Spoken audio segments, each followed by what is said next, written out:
Hello to all you amazing teachers out there.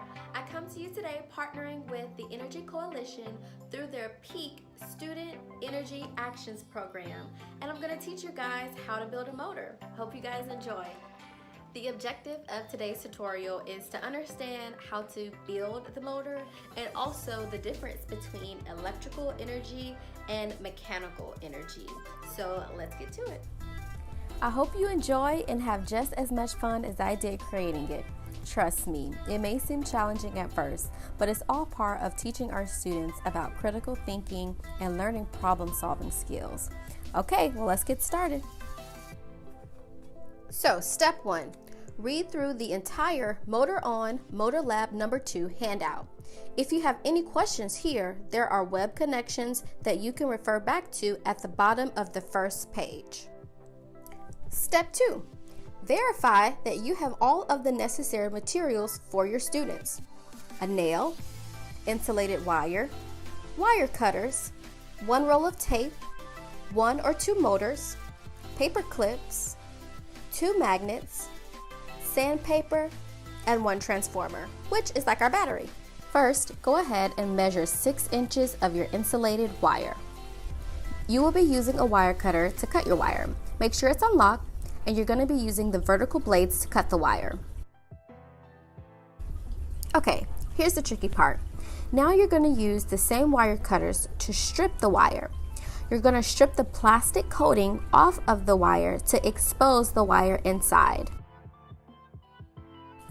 You're going to strip about 1 inch of the plastic off of each side of the wire. Now you're going to open your paper clip. It doesn't matter which side is your base, but you're going to tape it to a flat surface.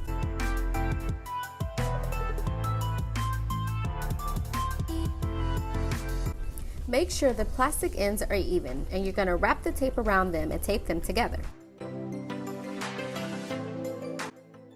Make sure the stem of your paper clip is untwisted. Make an L with your wire.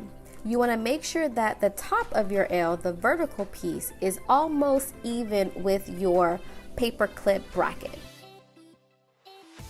Now our motor stand is complete.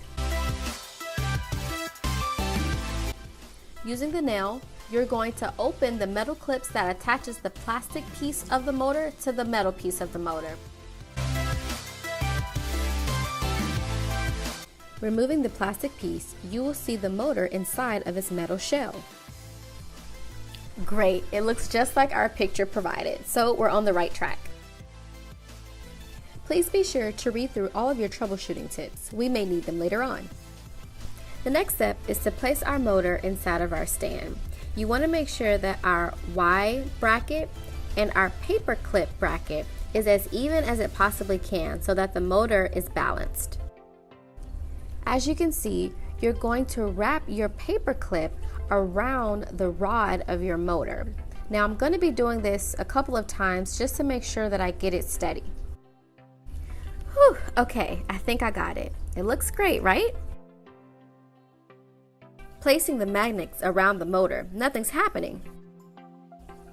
Using the transformer as our battery, we're going to create electrical energy through our wires. Clipping the connectors on the wires and plugging it into the outlet, electrical energy has started flowing through the wire circuit and through the motor. Let's see what happens with just 1 magnet. Okay, it moved, so now let's try 2. Okay, we're getting there. It's going a little slow, so let's try something else. I had to make sure that the motor was balanced just right.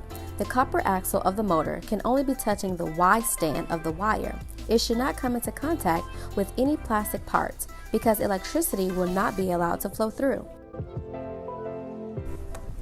Now placing the magnets back around the motor, you can see the electrical energy has turned into mechanical energy and it is causing the motor to spin.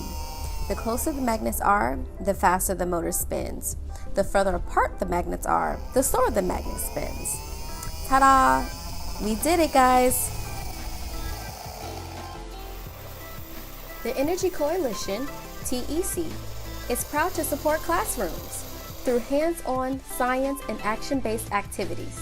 Students learn to apply their knowledge while building a lifelong ethic of environmental stewardship. Please email education@energycoalition.org for more information.